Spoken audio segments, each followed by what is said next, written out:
People who define us by the movement screen alone don't understand that I realized early in my career, a screen simply sends you in one of two directions. It'll send you up that pyramid to skill or down that rabbit hole.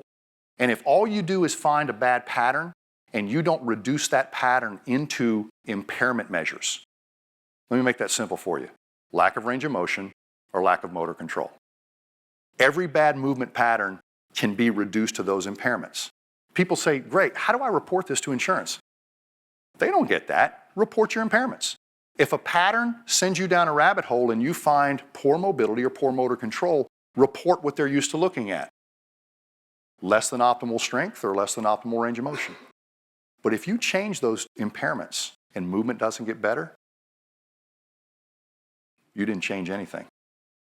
You might have got it ready to change, but you didn't change anything. So we got to manage the impairments, but if we don't have a behavioral model, a movement model, to see if monkeying with these impairments made you move better, then we just got paid and you're getting ready to limit your lifestyle for the rest of your life because you have an incompetent movement ability in that direction. And let's not even say you're going to injure yourself. Let's just say you're inefficient. What is the result of inefficiency? Fatigue, poor motor control.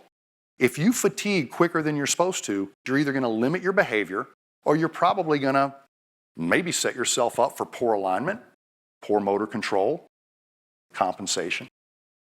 So we come in to the FMS. If you have pain, we give you a lower threshold test. We break down those patterns, but we responsibly see if impairment measures are on the table. We remove those impairment measures, try to normalize them, but we don't assume the job is done. We make sure your patterns are at least competent. We send you back up through the system. The FMS may still catch you and say, hey, in your exercise program, these are your bottlenecks, these are your points. The point of the movement screen, though, is some level of movements are good enough, and some aren't.